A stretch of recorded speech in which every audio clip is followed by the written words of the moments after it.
Hello and welcome to yet another episode of the Euroman Movie Report. And I'm sorry to say that I have some sort of summer cold, so I sound a bit different than usual. But we have reached the point of the summer when, a point which I dreaded, that I'm going to talk about Ghostbusters 2016. And I must say, this movie, it's not very good. It's all the bad things that I expected when I read about how this movie had been put together. And when the script was leaked, the entire story was leaked on Reddit some months ago.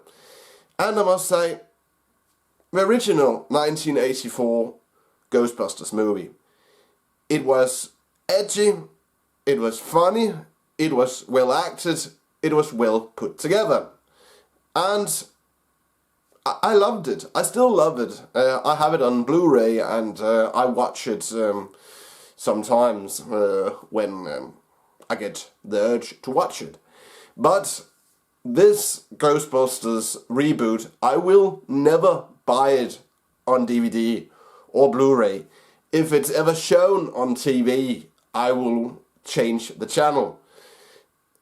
It's like they took the original Ghostbusters movie from 1984 and dumbed it down from what was meant as a movie for an adult audience to basically a Scooby-Doo-esque kids movie, because the humor is so stupid. It's not funny. The whole thing, it doesn't work, and it's like it's forced. It's simply horrible in my opinion. Because don't get me wrong, an actor like Melissa McCarthy and Kirsten Wiig, I have seen them in other movies, and they are good comedians, but the people who wrote this script, the people who wrote the dialogue for this movie, they should never work in Hollywood again, because it's horrible. It's cringe-worthy. This movie is like a step-for-step remake of the original 1984 Ghostbusters, but a bad step-for-step remake, and it's stretched out with Sony product placements like you have seen in other Sony movies, especially the Adam Sandler movies. And I don't know how long it took him to write the script, but it's a horrible story. I hope that this movie continues its box office trend and bombs horribly, so we don't get a sequel for this movie. So, but Chris Hemsworth's character, I think his acting was somewhat okay. His comedy was good, so that's only one positive thing about the movie. And another terrible thing was the cameos by the original surviving cast of Ghostbusters, Dan Aykroyd and the two others.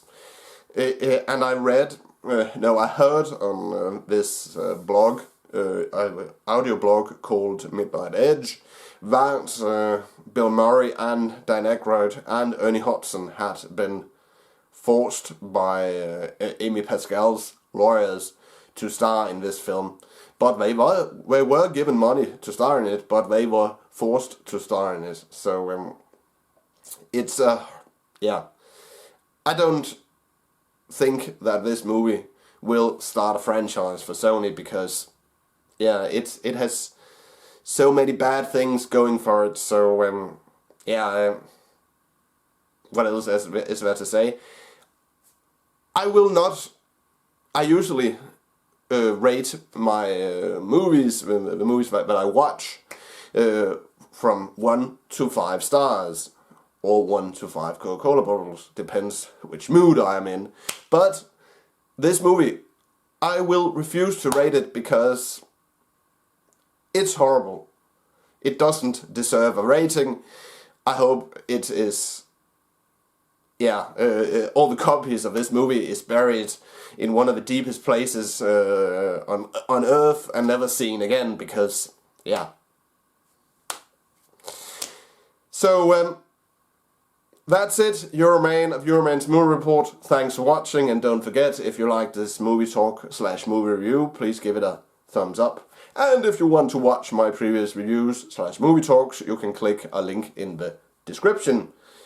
And I will return next week with another movie review / movie talk, this time of Suicide Squad. But until then, have a pleasant weekend, and I'll see you in my next video. Bye for now.